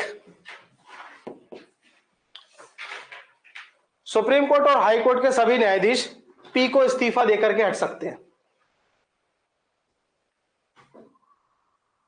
All judges of Supreme Court and High Court can be removed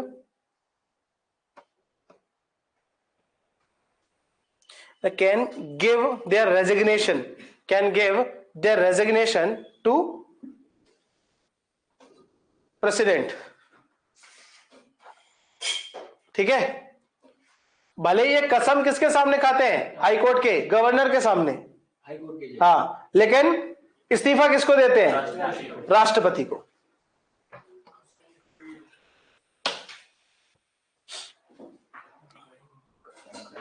यदि भारत के ऐसा लिखेंगे, भारत के राष्ट्रपति के द्वारा इन्हें समय से पूर्व भी हटाया जा सकता है।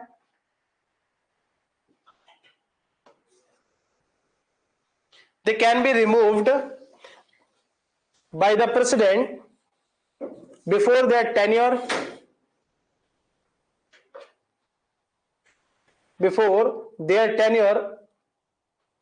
on the basis of these 2 grounds, है ना। परंतु इसके लिए निम्नलिखित 2 आधारों की आवश्यकता है। 2 आधार है, एक तो है कदाचार। कौन सा चार?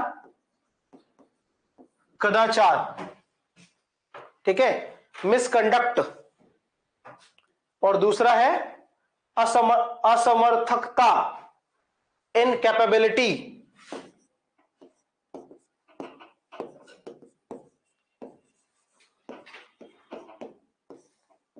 इनकैपेबिलिटी एंड वन इज कौन सा आचार? कदाचार, मिसकंडक्ट या मिसबिहेवियर। और ये क्या है? इनकैपेबिलिटी, एलिजिबिलिटी नहीं, कैपेबिलिटी है, हाँ इनकैपेसिटी। ठीक है, देखो ठीक है, इधर देखो, यदि वो काम करने में सक्षम ना हो तो ये वाला लागू होगा। कैसे कि अब कोई व्यक्ति है, अब बिल्कुल पैरालिसिस हो गया उसको, तो इनकैपेबल हो गया, या उसको अल्जाइमर हो गया, अब उस 65 साल तक रहते भी है, 60 साल में उसको भूलने की बीमारी, वो सारे कानून ही भूल गया वो, तो एकदम तुमसे कहता है कि थोड़ी देर बाद जज की कुर्सी बैठे बैठे कहता है मैं कौन हूं, इधर उधर टैटू दिखता है, कहीं कोई टैटू हो या इधर हाथ में दिखता, अरे मैं जज हूं। तो अगर उसको भूलने की बीमारी हो जाए तब भी क्या होगा? मतलब एक एग्जांपल दे रहा हूं मैं, ठीक है। कदाचार मतलब क्या है? मिसकंडक्ट, ऐसी हरकतें कर दे। कोलकाता हाईकोर्ट के जज ने सुप्रीम कोर्ट के जज को समन भेज दिया। अरे यार भाई साहब, और पता नहीं राष्ट्रपति को भेज दे। तो बंगाल वाला मानते नहीं है, इतिहास गवाह है। हाँ ये बात तो सही है, समझ में आई कि नहीं? तो ऐसी हरकतें अगर करने लग जाएगा तो भी उसको हटा देंगे। ये दो ग्राउंड है, दो ग्राउंड समझ में आए? इन दो ग्राउंड्स के आधार पे ही केवल हटाया जा सकता, अदर किसी ग्राउंड पे नहीं हटाया जा सकता। ठीक है, चल ये ग्राउंड मिटा दूं मैं। देखो, अरे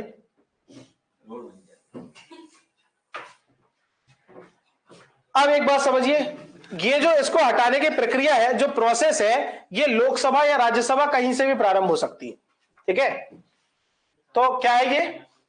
दिवालिया, भ्रष्टाचार, ये सब नहीं है। नहीं, लोकसभा या राज्यसभा कहीं से भी। सर ये जो ग्राउंड्स हैं, ये करप्शन और ये मेंशन क्यों नहीं है? मिसकंडक्ट के अंदर ही आ जाएंगे, ये मिसकंडक्ट के अंदर ही आ जाएंगे। दिवालिया, अरे यार 2,80,000 रुपए सैलरी है उसकी, तुमको लगता है दिवालिया हो जाएगा वो? 2,80,000 रुपए महीने की सैलरी है, और वो सिर्फ विशुद्ध तनख्वाह है, विशुद्ध है ना। इसमें और जो अब दूसरे भत्ते घर का भत्ता, इधर का भत्ता, उधर का भत्ता, वो है नहीं, है ना। तो ये तो सीधी सीधी बचत हो रही है इनकी। काय के दिवाली है, क्या ले लेंगे ऐसा? क्या भला अंबानी है क्या ये? ठीक है, तो लोकसभा तथा राज्यसभा किसी से भी प्रक्रिया प्रारंभ हो सकती है, याद रखिए। अगर लोकसभा से प्रारंभ करनी है इस प्रक्रिया को, ध्यान रखिएगा, कहां से? लोकसभा से प्रक्रिया प्रारंभ करनी है तो 100 सदस्यों के प्रारंभिक समर्थन की आवश्यकता होगी। ठीक है, अगर लोकसभा से स्टार्ट करनी है तो मिनिमम 100 मेंबर का इनिशियल सपोर्ट चाहिए। ठीक है, ठीक है। This process can be started from Lok Sabha by the initial support of minimum 100 member. ठीक है, मिनिमम 100 मेंबर का न्यूनतम समर्थन चाहिए। अगर कहां से स्टार्ट करनी है? लोकसभा से। ठीक है, और अगर राज्यसभा से स्टार्ट करनी है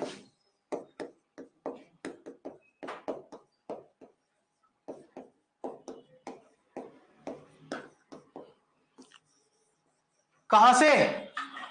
राज्यसभा से अगर स्टार्ट करनी है तो मिनिमम 50 सदस्यों का समर्थन चाहिए। कितने सदस्यों का? 50 का। ऐसा नहीं है भाई साहब, किसको हटा रहे हो?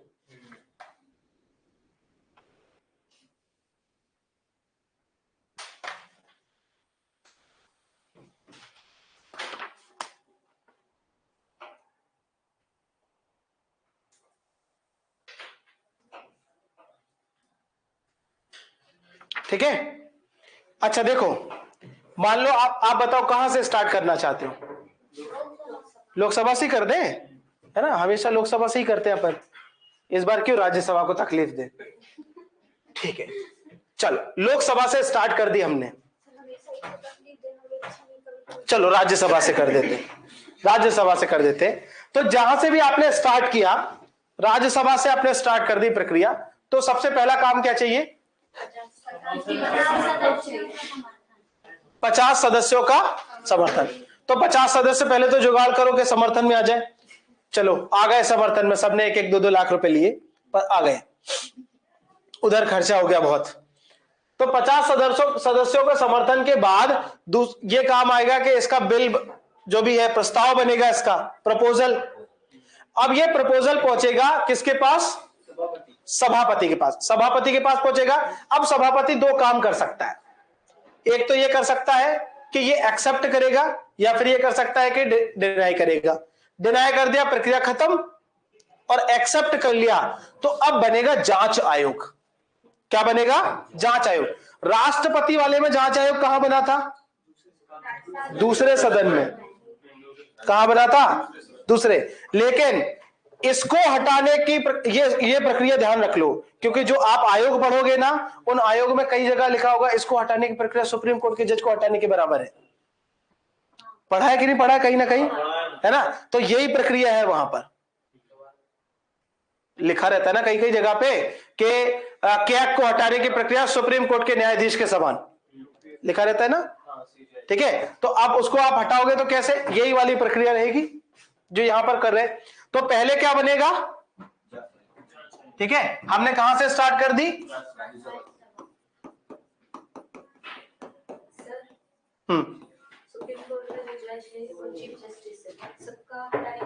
एक जैसी है, सबको हटाने की एक जैसी है। ठीक है, देखो भाई इधर देखो सब लोग, तो कहां से स्टार्ट करिए? राज्यसभा से। पहले क्या बनेगा? प्रस्ताव। प्रस्ताव कौन स्वीकार करेगा? सभापति। ठीक है, या तो स्वीकृति देगा या फिर नहीं करेगा। अगर ना किया प्रक्रिया खत्म, और अगर हां किया तो क्या बनेगा? Investigation committee. तो जांच आयोग बनेगा। ये जो जांच आयोग होगा इसमें 3 सदस्य होंगे। कितने लोग होंगे? 3। कितने सदस्य होंगे?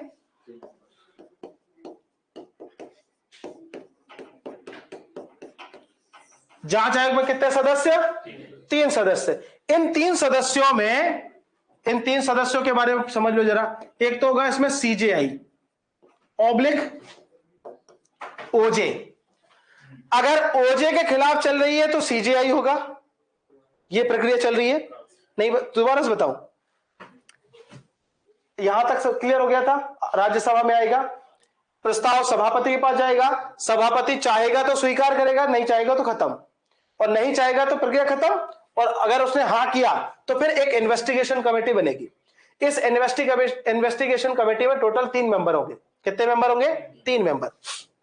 ठीक है, पहला मेंबर होगा CJI या फिर अदर जज, या तो सुप्रीम कोर्ट का मुख्य न्यायाधीश या फिर कोई अन्य न्यायाधीश।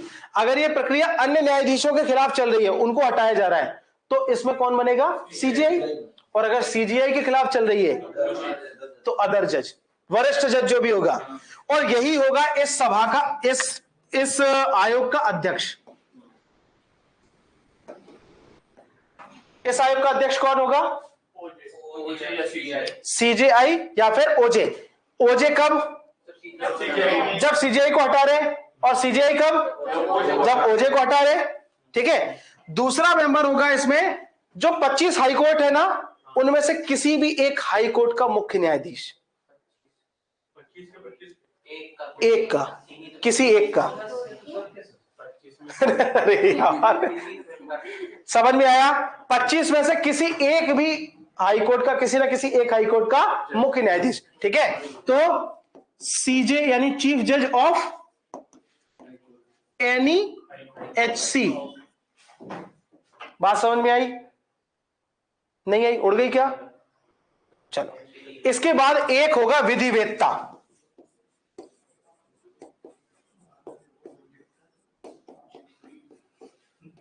है ना, मतलब कि जिसको कानून की जानकारी हो, ठीक है, समझदार पर्सन, समझदार व्यक्ति, ठीक है।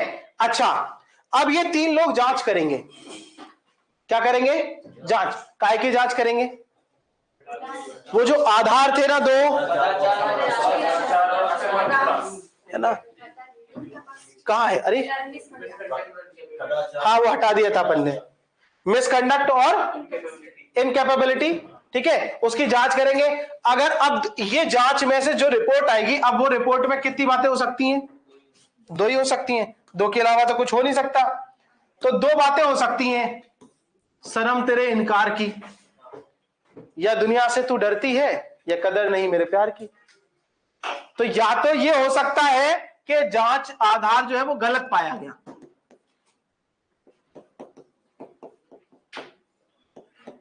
अगर जांच का आधार गलत पाया गया तो प्रक्रिया समाप्त, और सही पाया गया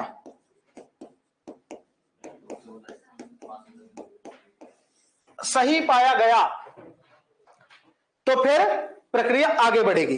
और प्रक्रिया आगे ऐसी बढ़ेगी कि ये विशेष बहुमत से, अब जब देखो, इधर देखो, जब जांच का आधार सही पाया जाता है तो अब इस जगह पर आकर के 14 दिन का ब्रेक लगता है। क्यों? क्योंकि 14 दिन पहले उस जज को सूचित किया जाएगा। 14 दिन तक अब प्रक्रिया नहीं चलेगी। कहां पर सूचित किया जाएगा? यहां पर। इससे पहले जज को सूचित भी नहीं करेंगे, उससे पहले सूचित करते हैं। पर यहां पे जब जांच होगा, जांच में जब प्रूफ हो जाएगा कि तुमने गलत किया है, तब जाके सूचित करेंगे। अच्छा, एक और बात याद रखो, जो यहां तक की प्रक्रिया है, ध्यान रखिए, यहां तक की, इससे पहले तक की प्रक्रिया का जुडिशियल रिव्यू हो सकता है। हाँ, इसके बाद जुडिशियल रिव्यू भी नहीं होगा, यानी अब वो जज हटेगा ही हटेगा। नहीं आ रही बात समझ में? क्या आई बात समझ में?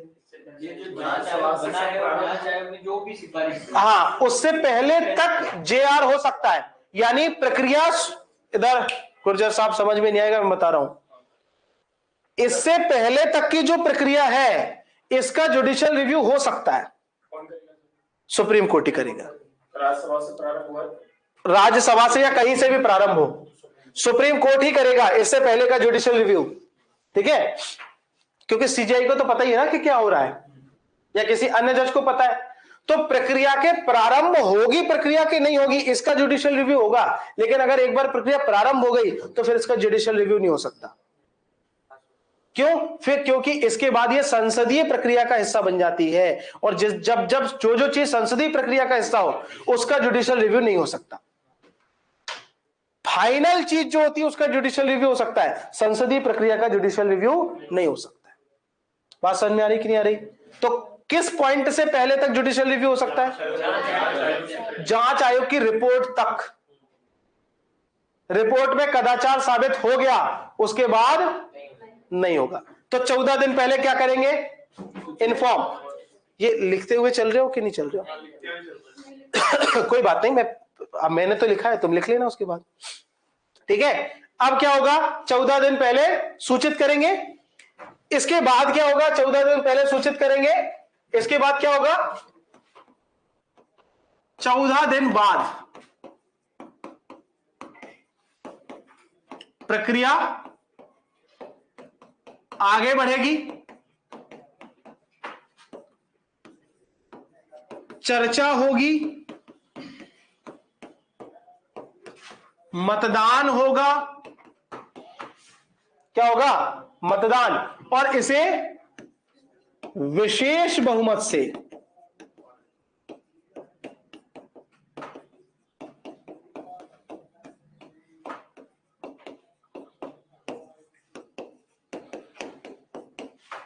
कैसे पारित करवाया जाएगा?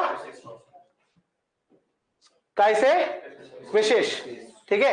हाँ, 25 में से कौन से होगा ये बिल्कुल क्लियर नहीं है, किसी से भी हो सकता है,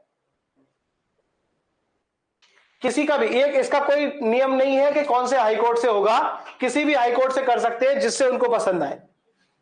ठीक है, ये बात क्लियर हो गई। इसके बाद क्या होगा? विशेष बहुमत से पारित होगा, दूसरे सदन में जाएगा,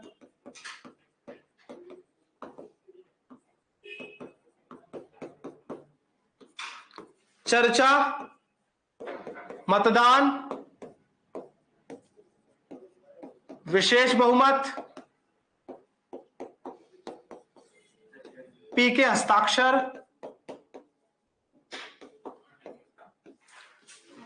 पद खाली।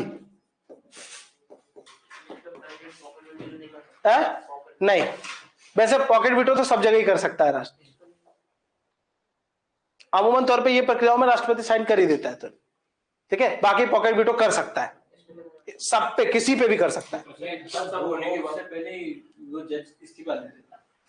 समझ में आ गई? खत्म, खत्म, यहाँ पे भी खत्म। हाँ, अच्छा मुझे एक बात बताओ, यहाँ पे रुक गया, वहां पे भी खत्म। अच्छा मुझे एक बात बताओ, अब इसको नोट कर लो आप लोग जल्दी फटाफट से। कहां से नोट करना है? यहां से कर लो फटाफट कर लो। ये हो गया था, चलो। नहीं करूंगी।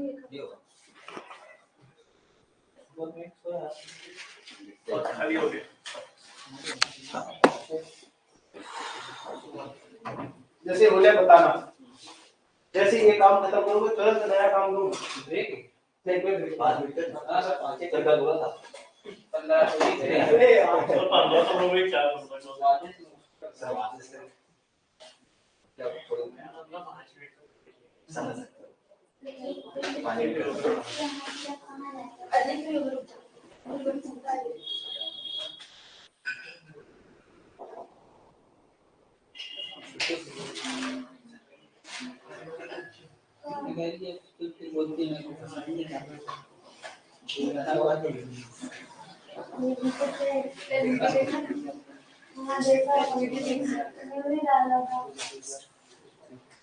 कर देते तीसरी बार बोल दिया मैंने बोला था पूरा जाएंगे।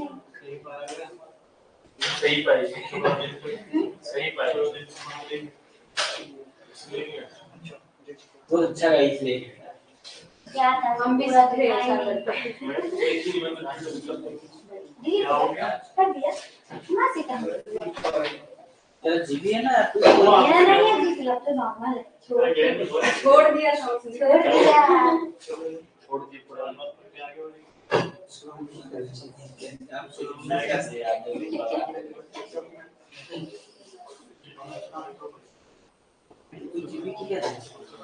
हो गया? अच्छा निकालो।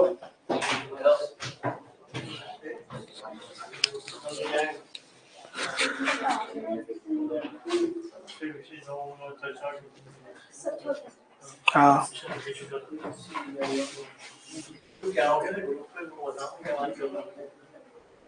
इम्पोर्टेंट बात भी नहीं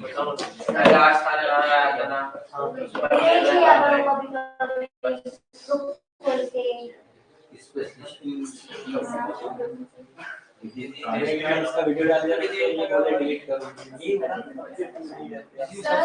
हाँ, विधिवेत्ता क्या बोलेंगे? अभी लिखवाया था थोड़ी देर पहले।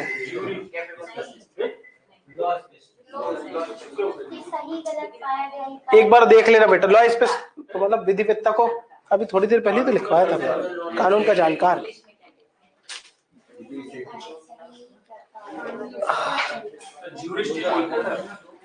हाँ, ज्यूरिस्ट बोलते हैं, ज्यूरिस्ट ही बोलते हैं।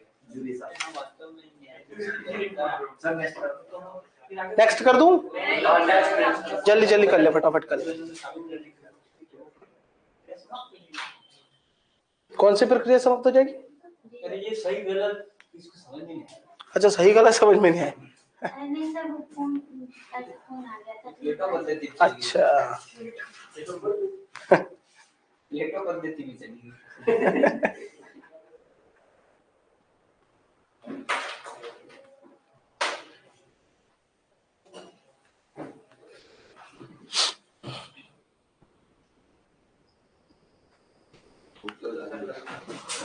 हाँ भगवान, क्या हो गया? क्या बोले? लेक्चर बड़ा हो गया? अरे ये क्या हुआ? अरे ये क्या है?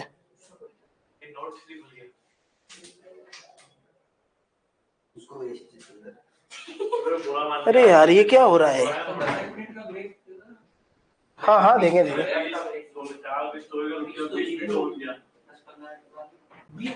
ये 20 से 60 में कितने मिनट होते हैं? 40 मिनट होते हैं। Sir slide change sir slide कर दूं? हाँ आगे बढ़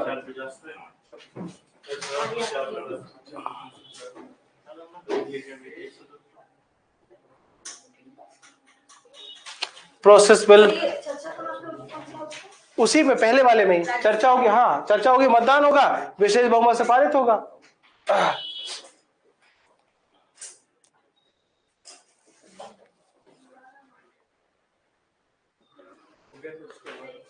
रुक जा भाई, यार तो एकदम रट ले।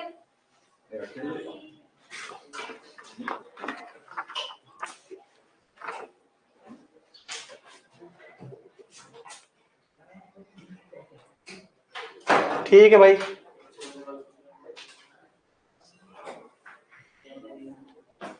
हालांकि आज मैं जितना सोच के आया था उतना नहीं हुआ आज। नहीं अभी बचा है, 3-4 पेज बचे अभी। जरूरी है, जरूरी है। हाँ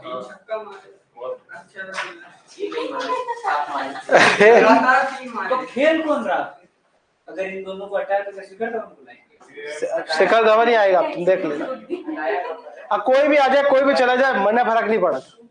गांव जाऊंगा, मेहनत करूंगा।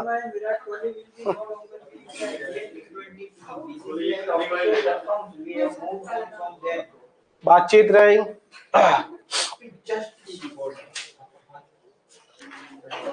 हो गया, पद खाली हो गया।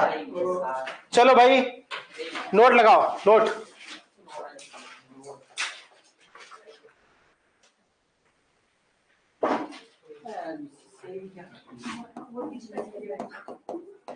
अभी तक किसी भी जज को इस प्रक्रिया से नहीं हटाया गया।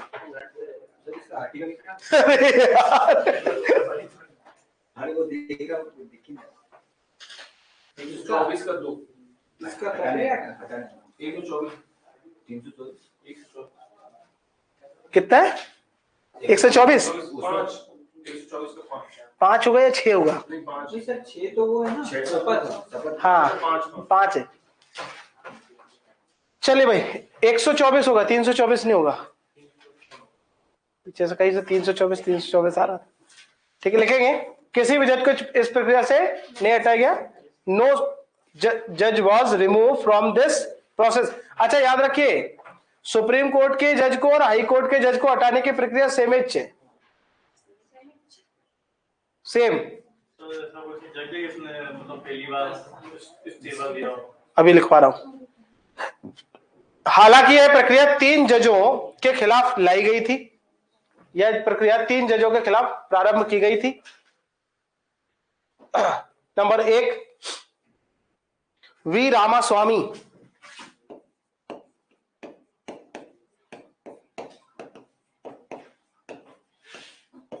तीन जजों के खिलाफ प्रारंभ की गई थी। पहला है वी रामास्वामी, इनके खिलाफ आई थी 1991 में। ठीक है, तो जैसे ये प्रक्रिया शुरू हुई तो इन्होंने तुरंत गाना गाया कि पत्थर का था शीशे का था दिल मेरा,